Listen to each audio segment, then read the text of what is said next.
I didn't get there by wishing for it or hoping for it, but by working for it. Estee Lauder. You are listening to the Real Estate Investors Show, episode number 10. Welcome, ladies, to the Real Estate Investor Show, providing inspiration, strategies, and insight to empower women investors to live balanced and financially free lives. Now, here are your co-hosts, Liz and Andressa. Let's face it, ladies, everyone gets the same boring advice when graduating from college. It goes something like this. Go and get a high-paying job so you can achieve the dream of buying your first home. Well, in today's episode, we spent time with Tennille McCoy, who decided to take a different approach and instead purchased a 4-unit apartment building as her first property, where she lived in one of the units and rented the rest out. Tennille's from Mercer County, New Jersey, where she is a full-time human resources director. She's a realtor, active investor who focuses on buy and hold multifamily investments. Tennille is also extremely community-focused and makes time to be a strong advocate for women and children. Hi, everyone. We have Tennille McCoy with us today. Hi, Tennille. Hello. How are you? Thanks so much for having me on today. I'm really excited. Absolutely. We're excited to chat with you about a lot of different things we're going to get into. Tennille has got a really neat background and a lot of neat things to share with us today. We like to kind of kick things off. What compelled you to become a real estate investor? Not just how'd you get started, we want to hear that, but more importantly, what for you made you want to invest in real estate? Wow. So I kind of will go into more of a story about how I landed into my first property. I think as an investor and as a millennial, it was really important for me to be able to own my own home, of course. But at the same time, you want to have that flexibility to be able to do other things. So you still want to be able to travel and being able to do those personal things that you would like to do. So for me, it was important to look at other areas. And one of the things I decided to look at was a 4-unit apartment building. And of course, I looked at the condo, I looked at the townhome, I looked at the single family home. But when I got back to it and I really analyzed my finances and what would be best for me in the long run strategically, the 4-unit was the best way to go. And as many of you probably already know, a 4-unit building you can still purchase under a FHA loan. And you don't have to put down 20%. You still only have to put down the 3.5, which is something that's absolutely amazing for people to be able to look at. So what I did, I purchased a 4-unit apartment building under an FHA loan. It was my first property, and I lived in one of the units. So that particular property has two bedrooms and then 2 1-bedroom units. I took the 2-bedroom because I have too many clothes. So, as any woman do. And so, I lived in one of the units. And then that particular property actually was a foreclosure at the time. And I was a realtor. And as a realtor, I also was able to gain the 3%, get that commission from the property, which is awesome. Yeah. And in doing that, it really allowed me to grow equity and have equity in the property. And once you have equity in the property, you're able to pull that and purchase more. And that's something that most folks really need to understand. So living in the 1 apartment, I was able to, those other 3, rent them out. And my mortgage was paid for and I had extra. And a lot of people, that's something that you really need to analyze when going into kind of investing into a property. You just don't want to make your rent or just don't want to make your mortgage. You want to be able to have some extra left over. That's awesome. So right now, do you manage yourself 4 units? And the rest, do you have a property management company taking care of that? Management company is my father. So I do 4. Yeah. Okay. If we can look at this, so they have this term out there, house hacking. where people will buy, the property and even live in flips. Well, they'll live in the flip and then they do all the work and then they move out and then sell the house. So you did it on the other side of actually buying a multifamily, living in one of the units and then renting out the other three. It's funny because, my husband and I started, we really should have done that and we didn't, and I think that's such a phenomenal strategy. A couple of things come up for me, or a couple of questions. So when you did that, were you ever nervous about, now you were managing that property, correct? Oh yeah. So were you ever nervous? So how did you deal with tenants? So I never lived with my tenants before. I'm curious to especially women listening to this that have that, because it's a great strategy. You're absolutely right. You could put less money down. You're investing in your long-term wealth and you have a place to live. It's such a phenomenal way to get going in this business. No question. But, then the question becomes so you're living in the same building as your tenants, right? I'm just always curious about that. How did you manage that? How did you work through that? What did you do to make sure there was some separation and you weren't getting knocks on your door 2 a.m.? You have to be very firm. You really do, because you're going to get that knock at the door and saying, "Hey, can I hand you the rent?" It's no, your rent is supposed to be deposited into the account that I provided you, and you have to close the door. Thank you. So you have to really draw that line.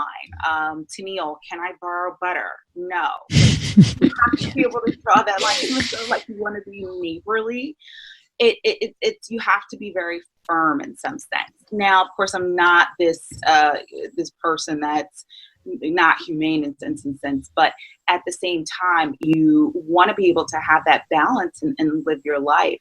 But I really had some awesome tenants. I probably, throughout my years, maybe 3 that I can think of that I've had issues.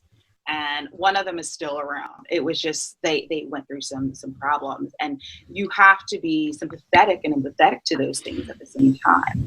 But yeah, you want to be able to have some type of balance in the sense. Yeah. That's a, so then how long did you actually live in the building? I lived in that building almost 5 years. Okay. So you lived there 5 years. I was there for quite some time, even though during that 5-year period, I would say within the 3-year period, we purchased another property, and I was kind of getting that together, getting the tenants in. I was very comfortable in the building that I was in.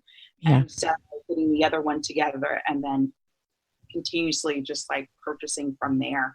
And I just found that, honestly, you want to be able to save as much money as possible. You want to be able to maintain that mortgage by yourself. And I don't know if we're going to go into this, but it's really important to look at how you're paying your mortgages. So each mortgage company will give you the opportunity to pay your mortgage twice a month. I find that to be so important. It really allows you to take a lot of that interest and years off of your mortgage. It is something that I truly do recommend for investors, individuals who are starting out. And if you don't necessarily have a lot of money to put down, but you have a little bit of wiggle room, if you can do that, pay it on the 1st and the 15th. And then you can also possibly add $100 to each mortgage payment. Honestly, it probably would take a nice, if you're going to 30-year, it probably would take about 10 years off of your mortgage. I think you were touching an extremely important point within the real estate investment, which is financial education, especially for women that don't feel comfortable working with numbers. I think that's a myth that needs to be dropped down yesterday. You've got to be good with numbers in real estate. There's no other way around. And even though if your partners know the numbers well, you need to know as well as them. It's a challenge when at the beginning, when you are looking at a multifamily, how to break down all the numbers and figuring out, is this a deal? It is not a deal. What would you recommend to those ladies out there?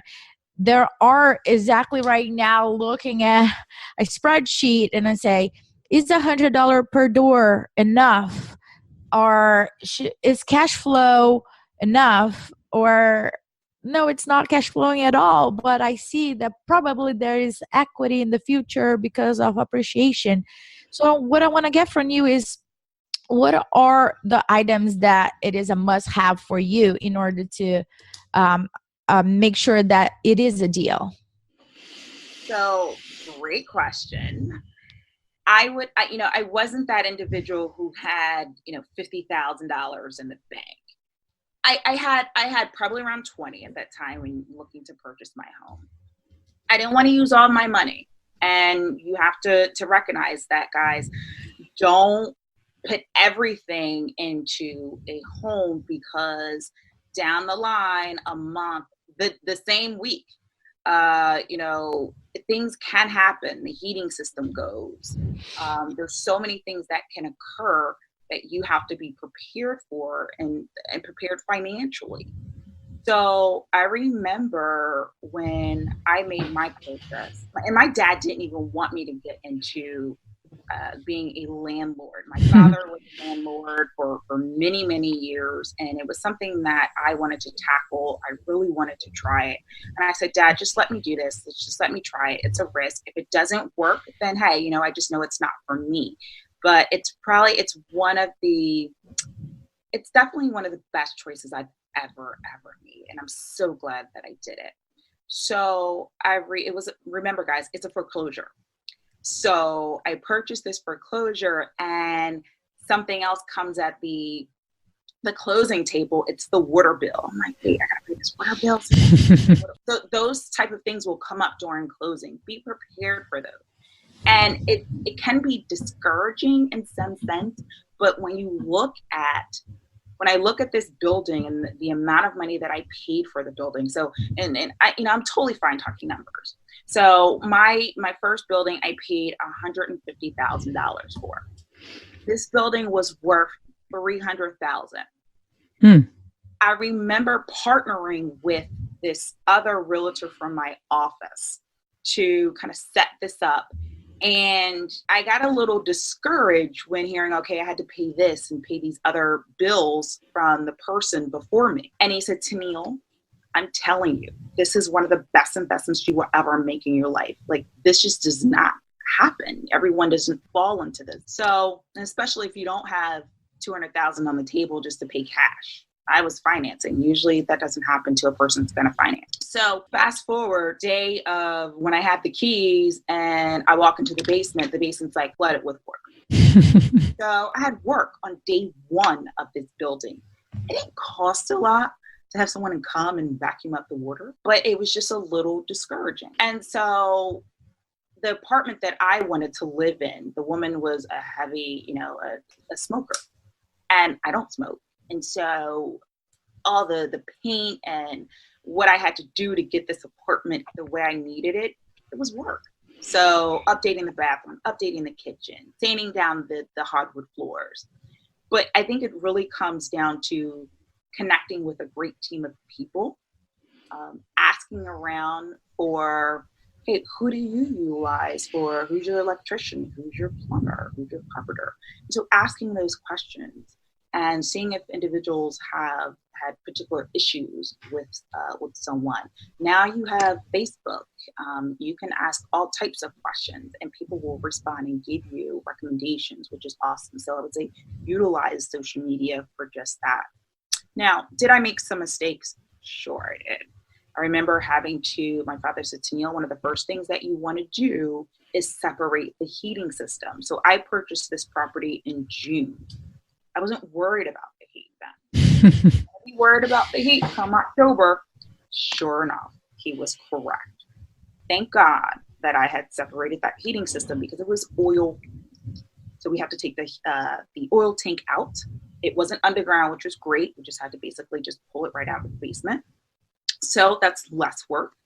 Of course, you have to make sure that you're going down to this township, you're gaining your permits. Make sure you're just doing everything in the right way because it will come back to bite you guys.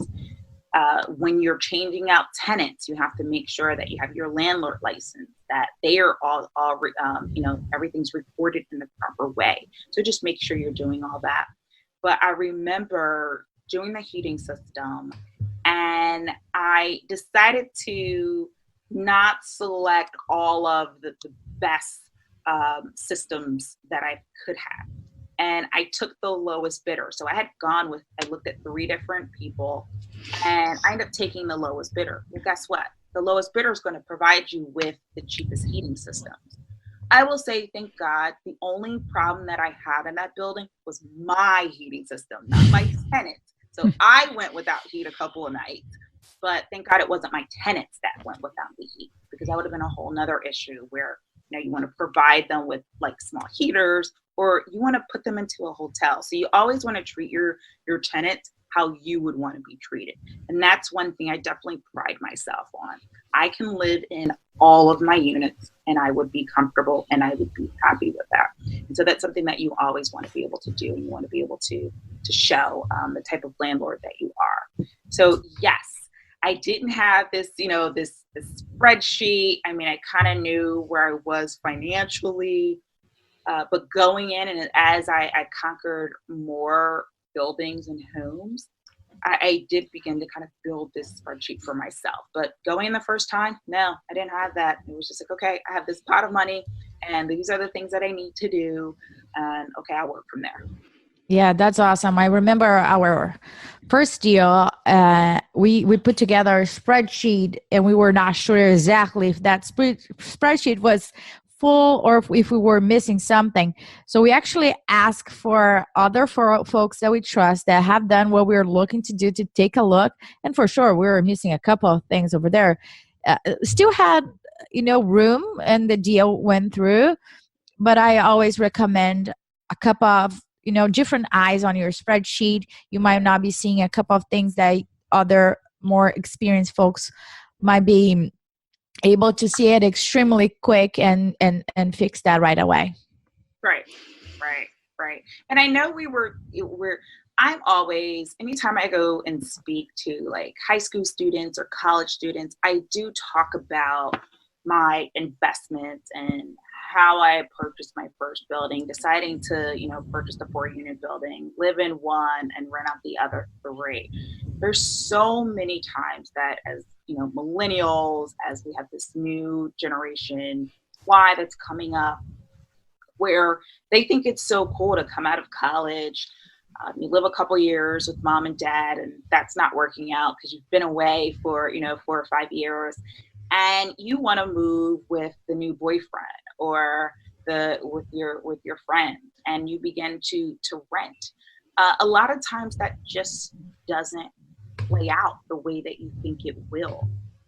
I would say be careful, be strategic in your thinking and the actions that you take. When you decide to rent with friends, there can be, you already don't have kind of this financial plan. You're all going into this very fresh and new. So there are things that you're going to learn. I really like to tell millennials and Generation X, Generation Y to stay home as long as you can. Save your money. So whether you're giving your parents a couple of $100s for rent with them, because I had to pay rent when I was living with my parents, and that really does help. And, a lot of parents don't want to charge their kids rent, but there's nothing wrong with that. If you're charging them $100 to $300, there's really nothing wrong with that. Some parents will take that money and they will actually put it in a savings for their children. And so when they do decide to move out, they'll say, hey, I'm giving this back to you because this is what you paid for rent. And it's almost a savings for them, which is also really awesome for a young person to learn. But I say this to say, try to stay at home as long as you can. And sometimes a lot of parents laugh at that and are just like, no, I need my kids to move out. And I say, right at that 27 mark is when you need to start really, really looking. But when you're like 21 to 25, you can stay at home and save your money. If you get an opportunity to travel, be careful in the things that you purchase when it comes to cars. I made a huge, huge mistake. I think I was 21 and I bought this CLK Mercedes. I spent $15,000, a put $15,000 cash on a car and still had to finance the rest. Like, that was the dumbest mistake I've ever made in my life, ever. And I worked really hard. I had like 3 jobs and saved that money myself. And so it was one of the worst mistakes I've ever made, because I could have easily purchased a townhome here in Hamilton Township for roughly about 70, 75 at that point. And it, could have flipped that so many times. So it's those things that I think you have to be able to think about. And I say this to young people all the time. It's easier for you to become a millionaire in your 30s than it is in your 40s and 50s. Yeah, I think it's a really good point, Tennille. It's funny when we do a lot of education as well. And when I look at the demographics of who's, looking at our YouTube channel or who's asking us questions, it's 20 to 25. I mean, it's so many people. It's usually young guys. So I want to see that, a little more, some more young females asking us questions. But the demographic is always young people. They're in their 20s, usually young 20, like the 20 to 25 demographic, because you can track that. And it's just intriguing to me that, that's who wants to have this, education. They always say, how do I get started? It's overwhelming, and here I am trying to pay down student loans, or I just got out of college, and, you get into that trap, right? And there's a lot of societal pressure out there to get that, nice home or buy your first home versus, buying a fourplex. I think that so we're, I think young people are dealing with a lot of those pieces. What do you say to those folks, or even the parents of those young people, right? It's a generation that, is mobile, they're moving, they're not just settling. So how do you manage all that? Like, not manage it, but how do you, what advice would you give to those young people wanting to get going? How do they get going? How do they own that fourplex if that's something important to them? How do they even know if they want to own a fourplex? Right. Because again, you're the landlord. You have to be able to manage the property. Is that something that you want to do? Are you a people person? I'm super social. I'm a people person. And so I'm totally fine with having to have those, whether it's a difficult conversation with an individual, or I'm just having this neighborly conversation. So I think those are something that's truly important. You have to be hands-on when you're owning these buildings. I go around my buildings, and if there's trash, I'm picking up the trash, guys. So I'm not going to wait for someone to come and pick up trash.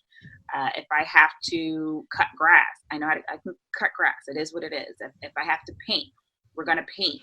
I don't know how to do crown molding. That's probably one of the most difficult things to cut it in a certain way. It seems complex. It looks like it's easy, but no. You'll probably waste so much material trying to do crown molding. But you want to be able to learn to work on your own building. And no, I'm not saying you're going to be this electrician or this plumber, but I think it's important that you watch. No one's going to go into my building and do work, and I'm probably, and I'm not there. And I want to be able to, not that I'm hanging over them, but I'm very interested and curious of what they need to do. Or could I have done anything differently for this not to happen? Or what do I need to do going down down the road to make sure that this doesn't happen again? And so you want to be able to ask those questions, especially with your first few properties. It's really important. Even when it's PSE&G, I'm crawling up the ladder with the guy, we're in the attic, and ladies, hey, just put a hat on to cover up your head so you don't get all the dust and things. But I think you have to be able to crawl up there just like everyone else, and see what's happening, because you don't want to be overcharged. If you're not asking the questions, if you don't know the amount of hours that it takes to do the labor, if you're not recognizing the material that's coming in and out of your building, if you have material that's left over, you need to ask the question, why? Why wasn't this estimated in the right way? So it's those questions that you want to be able to definitely ask. When it comes to a millennial the Generation Y that wants to get into this investment business, I would really say to you that owning property is one of the most important investments that you will ever make in your life. And I think it is beyond necessary to own your own house, whether it's a duplex or a quad or commercial. And that's something I hope to get into. I'm not into commercial yet, but I hope to get into commercial real estate in the near future. But it is one of the most rewarding opportunities that I've ever, kind of created for myself. And I am always open to mentoring someone, inspiring someone to make the same path for themselves. I tell my little cousins all the time, if I'm showing them a home, whether it's single family or townhouse, I will definitely first show them a couple of multi-units and say, look, you don't have to have the quad, but if we do the duplex, you live in one and then you rent out the other, your mortgage is pretty much covered. Those are the things that you really want to be able to think about, because guess what, guys, I don't know what the percentage is, but there's always a possibility that you'll be laid off from your job. I was laid off from my position. I had worked in the governor's office for many, many years. And as you know, when the new administration comes in, they pretty much clean house. And so at that point, I was laid off for about 4 months. And so I was able to maintain everything because of this building. It really worked. It really was able to provide me with those necessities. And I was still able to do other things that I wanted to do. Yeah, I think that's great. You're touching base on the mindset of a lot of people have the same mindset that the parents. However, they don't want to live the life that the parents are living. So it's just like, okay, so what else is out there for me to figure it out? And I think that it needs to be clear that in order for you to have an extraordinary life, you need to be extraordinary in your mindset as well, and not have an ordinary life in terms of looking for a stable job. To me, there's no such thing. Stable job, get married, get the first house, and then we all know the story about. So what are the sacrifices that people are looking to do right now to have that extraordinary life? Finding a mentor that can show you a different path, because you don't know what you don't know. It's the first thing that I will say, to get information about what are the other possibilities that I'm not seeing right now for me, and just be very conscious about how much you're bringing in and how much you're spending. As you mentioned, the car and other stuff, it's all about keeping up with the Jonases, but you might not even know the Jonases, don't even like the way that they do things. So you got to create your own self and surround yourself with like-minded people. Are you part of any mastermind or group of women that think alike? So it's funny. I have some friends that are just either becoming realtors and are getting into the real estate business. But one of my cousins, Samantha Moses, her and I at a very young age, both of our fathers had, owned property, owned their own businesses as well. And so for us, it was kind of a no-brainer to get into the business. And we both have real estate. We both bounce things off each other. If I have, an issue, she's probably the person that I call, vice versa. And so we've definitely been able to, at a young age, to be able to bounce things off of one another. It's changed in some sense now that I have some new people that are taking a seat at the table, which is amazing. And as women, we want to be able to continue that. And it's something that I always inspire and try to push people into that particular direction in regards to purchasing real estate and becoming a landlord, or even if you want to flip property. It's so many ways of being able to get into this business, but it's really important. One of my younger cousins just contacted me last week and said, hey, I think I want to become a realtor. Like, do it. it's something that it's work, and you're investing into your future as a realtor. But you'll be able to see some things that I can't necessarily just talk to you about. It's you just visually seeing them and then kind of navigating through the entire process. And I believe it obviously would allow you to say, you know what, this is something that I want to invest in as well. What would you say has been the biggest challenge you've dealt with over the years, keeping it all kind of balanced? You're a full-time HR director. You're very involved in the community, politically, socially.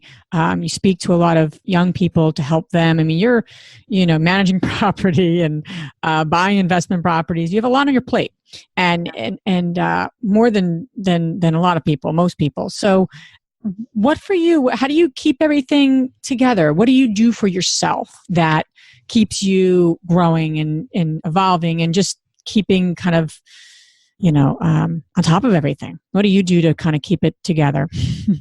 So I am a super spiritual person. I put God first in everything that I do. And I am that individual who I'm a firm believer in, tithing. So taking 10% of my earnings and giving back. It's something that's so important. And I think that really sets me apart and provides me with the favor of God. And unfortunately, I can't ever talk about my rewards and my success without talking about God, because the things that have happened in my life are absolutely just amazing. Being at the right place at the right time.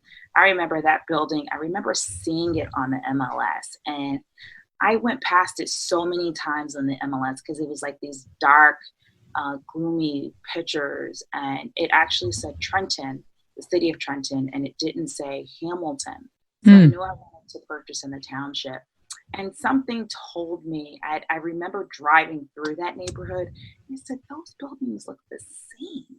And so I went back and I rode through that property when I wasn't a realtor. And so it just kind of connecting the dots. And I was like, you know what, let me just take a drive by. And drove by the property, and I said, okay, this is like, I'm going to try to get this property. And so that property was waiting for me. It had been on the market for a super long time. That property was just waiting for me. And a property like that does not sit. Like I said, it was listed at we listed 150. And the equity in that property, everything around it was going for like 300. Like that just doesn't happen. So definitely, favor and making sure that you give back. And so that is why I do so much community service work. It's really important for me able to give back to women and children and others and veterans in the community. It's whether it's my money, my time, my energy. That's something that I will continue to do. And I love doing it. So once I'm done with you guys today, I'm going to be going to a committee meeting for CASA, which is Court Appointed Advocate for Neglected and Abused Children. I've been their co-chair for many, many years. We're having an event next year. And so we're working through that. And it's really about giving these children the proper resources and tools to be successful. And we want to make sure that they're aligned with families that love them and that can take care of them. And so I'm passionate about doing these things. That's great. And I think what you're saying, speaking to me in a lot of ways, people use God, they use the universe, they call it whatever works for them in their own spiritual beliefs. But what's really neat about it is that we're bigger than what is out there. There's more to everything than just our physical bodies, and the way of being that you're bringing to the table that has affected your business and affected your ability to create so much for yourself and for others is that you have this giving nature, which is really what it's all about, and giving and supporting and it's also, you said something great like that. That's waiting for me. That building is waiting for me. And, every morning I get up and I have these intentions and, and like any business, everything's not perfect, but there's intentions that I'm holding. Like, we are selling these buildings. This building is going to be fully funded. Whatever stuff we're working on, I just see it happening. I know it's going to happen. I don't know the timeline. I don't know how it's all going to work, but I hold it every single day.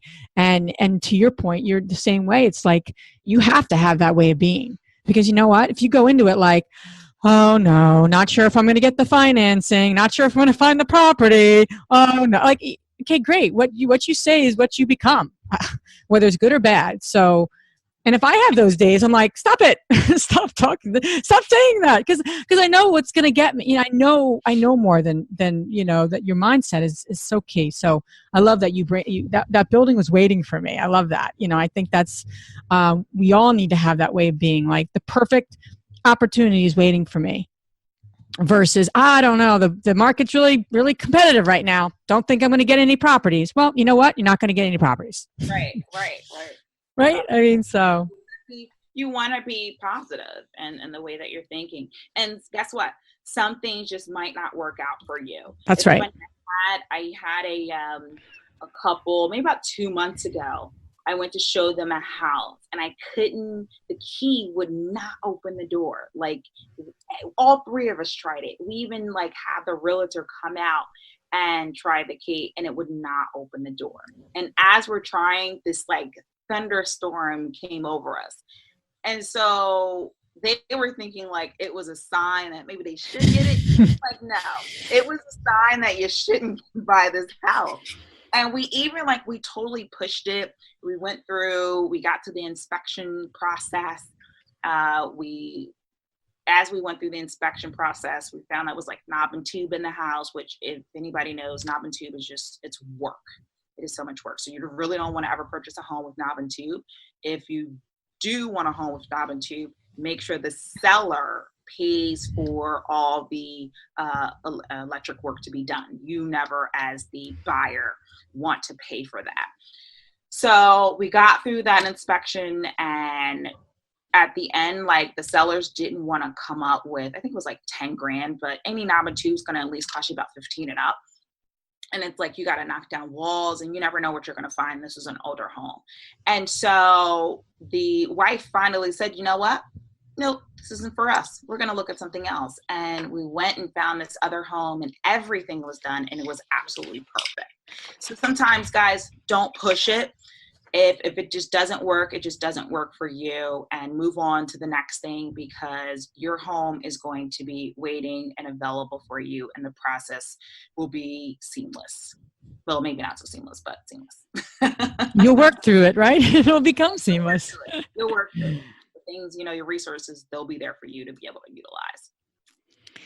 Well, this has been great. And before we jump to how folks can get in touch with you, you said you're looking to get into commercial. So just curious, your mindset around the pivoting, right? So there's a big, this business can get boring, and you're doing, if you're buying multifamily, you're good at that. You kind of then get interested in maybe something different. And that happens because there's so many elements of this business and different types of buildings. So I'm curious for you, what has inspired you to look at potentially commercial? And do you mean office buildings? Do you mean big apartment buildings? Tell us a little bit more about what's on the horizon for you, and how you're assessing to make that shift, or what's inspiring you to move, in that direction? Yeah. It's just time, definitely time to do it. And there's a couple of things that I'm looking at. And I'm not too sure about it. So I've been talking to my father. One thing, in the city of Trenton, there are these rooming type buildings, so rooming houses. So basically a rooming house would be an individual just rents a room. And there could be as many as 20 of them, 30 of them. And you really, when I say that's work, you almost need someone in there physically, full time, 9 to 5, to be able to navigate through that, because a person might not stay with you more than a week, or they might stay with you for a month, or they might stay with you for years. You never know. So you have to be able to gain more income, to make sure you have that steady flow of income. A person has to be present to receive the new tenant. Those things, it takes a lot of work. But when I'm going through the person's, bottom line, I'm like, wow, he's making a lot of money. And a couple of buildings that I've looked at, most of these guys are older gentlemen. They want to get out, but their children are not ready to take over, which is really interesting. Some parents, they know when a child's just not ready to be able to take over the business. And I think that's something that's important, that you really have to have your child with you and drag them along to kind of understand the ins and outs of this real estate business. Because I know I never want to turn my business over to someone else but my children, but my family. I want them to be able to operate it in the same manner, and to be able to keep it going so they can have that wealth and steady income. But that piece of it, that's one. The other thing would be, my dad, he had businesses, and one of his businesses were a liquor store. And so, that's something that I'm kind of looking at. And I would say one of my reasons for looking at a liquor store that comes with a liquor license is we are now looking at, legislation for marijuana. And as you guys know, there will be some that are able to invest in a depository, and the legislation, from what I'm seeing, you're going to have a liquor license to get into the business. So is that something else that I want to be able to look at? Maybe. So I have to kind of keep my options open there as well. When it comes to office buildings, you really have to cut them up now, because people are just purchasing just the office itself. So they're renting just the office space, and that's it. I think it's a little difficult to be able to rent an entire office building. Yeah, no question. That's actually what we do in Trenton as well. We have an office building that we purchased right when the market crashed in 2009. And we're like, we got this big building with no tenants. So we actually have about 20 tenants in there now, but it's the same type of thing. You have to break it up, and you're able to help, but it's management. That's a whole other discussion point, but it is, you're managing that just like you're saying about the rooming house, which is really, really interesting. I know that's taken off in Philadelphia as well, the rooming house approach. So that's neat. And I think you're raising a great point. People, there's so many parts of this business, and you have to be cognizant of what you're good at, but then there are new opportunities, and you can't put your blinders on either. But just like anything, people date slowly, and then they hopefully get married when it's the right fit. It's the same thing with pivoting in this business. People go into new things too quickly, and that's when they get burned, and that's when they have they don't assess it enough and really analyze it enough, I should say. So I think that's great that you're like, these are new opportunities, and I'm thinking about them and exploring them. And I think that's a great way of being, because people either move too quick or too slow, and then they can get burned, or they just stay in what they're doing and don't really want to expand. So. Right. And that's so true. And the other piece, and we talk about, investing, just make sure you have a solid team that you're working with. And when I mean team, like your electrician, your plumber, your carpenter, those people can either burn you or really help you through this process. And so when you have a great team to work with, people that you can depend on, people that you can call almost 24/7 that are going to come out for you right away, okay, it makes all the difference. And you also want to make sure that you're treating them right. So pay people on time. Pay them for, the work that they're doing. I usually do 25% up front. When they're halfway through the job, I'm going to probably, give them the 50%. And once they completed the job, I'll pay the 100%. Do not be a fool and pay 100% upfront, because you can then get burned. You want to make sure that a person completes the work in the right way and provide you with quality. And you want to make sure that it passes inspection, because if it doesn't pass inspection and then you can't get the person back out, it defeats the purpose. Yeah, absolutely. I want to transition now to our fabulous 3 questions. So the first one will be, what's the most transformational book you have ever read? So I was talking about this D-Free book, and it's by one of my mentors, Reverend Buster Soaries and DeForest Soaries. And so I'm like, so Buster Soaries, we actually met. I was part of the SMILE program in Mercer County Community College. And I wasn't even supposed to be a part of this program because it was for inner city kids. And he allowed me to still be a part of it. And he's been a mentor ever since, especially like when I ran for Hamilton Township Council, when I jumped on John Corzine's campaign. And so he was somebody that's always been very instrumental. His book really talks about, breaking free of that financial gridlock and really kind of setting up some pointers for yourself and making sure that you are listening to that guidance, because you have to have those resources and tools. It's very advantageous for you to be successful in what you do. That's great. I'm going to check them out. The second question would be, what's the most powerful routine you do to create a financially free and balanced life? I honestly, number one, and this is something my dad has always taught me, I guess there's two things. You need to be able to take roughly about 30% of your income and save it. Some people are like, 30%, it's a lot.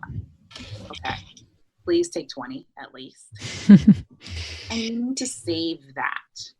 My other thing is credit card debt. Like, we got to be really, really careful with that, guys. And I know with the young professionals, with our younger people, social media can really get you in trouble. You're looking at all these different celebrities, whether it's the Kim Kardashian or it's the Beyonce or, whomever. And they have all these flashy items, whether it's the pocketbook or the makeup now. Like, growing up, I didn't have to spend that amount of money on makeup as a teenager or as a young adult, thank God. But you guys are spending like so much money on things, it's ridiculous. And we talked about it earlier, trying to keep up with the Joneses.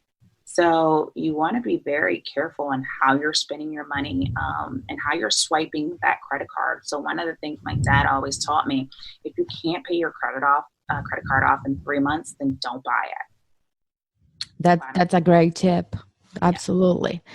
The last question is, which women, famous or not, alive or not, has inspired you the most? Of course, like my mom. My mom is phenomenal. My mom, she doesn't have a college degree. My mother, married at I wouldn't say necessarily a young age, but my mom married my father, who was a business owner. And my mom was a manager for the state of New Jersey. When I say she's probably one of the best success stories, and I've watched her, she moved from her parents' home in South Carolina at the age of like 18 and moved here to New Jersey. I look at her now and I'm like, wow, like not too many people can like tell have your same story. My mom has full health benefits where you're not getting that anymore as a retired person. You're just not getting that. My mom can hold down the entire household if my father wasn't around.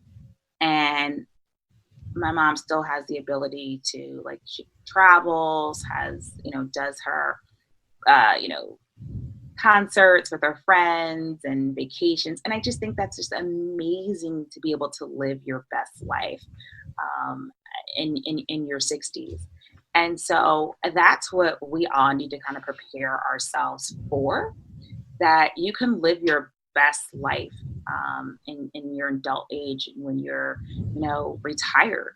So if you don't have that financial ability and you're not set up, you got to really think about that, guys. So look at your retirement plan. Look at your, do you have a pension? Do you have a 401k? Those are questions that you need to ask yourself. And so something like real estate that you will have will help you maintain that livelihood. It will give you that balance that you're looking for. So I will, I pray and hope that I'm going to have these properties in my 60s, 70s, and 80s, and I can be able to pass them on to the next generation. So that's going to allow me to survive. That's going to allow me to still take a vacation when I'm retired. That's going to still allow me to purchase the kind of car. Like, my mom just bought a Range Rover. Okay, Mom, that's great. Like, it's not too many people can do that. And so I'm proud of her. I'm super proud of my mom being able to do those things. And so hopefully at some point you guys will talk about whether, like, it's the life insurance. Young people, you have to be able to think about that, because I've had friends that have lost their parents at an early age. Do you have life insurance on your parents? Like, I have life insurance on both of my parents. They have their own thing, but I also have life insurance on them. It's something that I'm paying like $100 a month. It's not crazy. So those are things that you have to be prepared for and think about, because those are things that can truly wipe you out, and if you're not prepared for them. Well, and you're bringing up some great. We have to get you back on the show, Tennille, because there's a lot we didn't cover. But you're raising a great point. You're raising some amazing points, and we just around financial wherewithal. And before you can run, you have to walk, and you have to get your finances in order. And that's a great point. And I don't think people talk enough about that. So thank you so much for being on this on our show, and just sharing all your wisdom and ideas and thoughts, and just really giving some great nuggets. So thank you for your time and all your expertise. Oh, thank you. I had an amazing time with you guys. I really appreciate you inviting me and having me. And I look forward to the next time that we talk. Absolutely. I'm excited about that as well. Thank you. Thank you. Bye-bye. If you enjoyed this podcast and want to receive updates on our next interviews, go to our website, therealestateinvestor.com. There, you can subscribe to our show, become part of our investor community, and get updates on upcoming episodes. If you like our show, please share it with other women who would benefit. And don't forget to leave us a rating on iTunes. We'd really appreciate it. And as always, we encourage you to take one action as a result of today's show and put it into motion so you can live both a financially free and balanced life. Thanks for spending time with us. Ciao.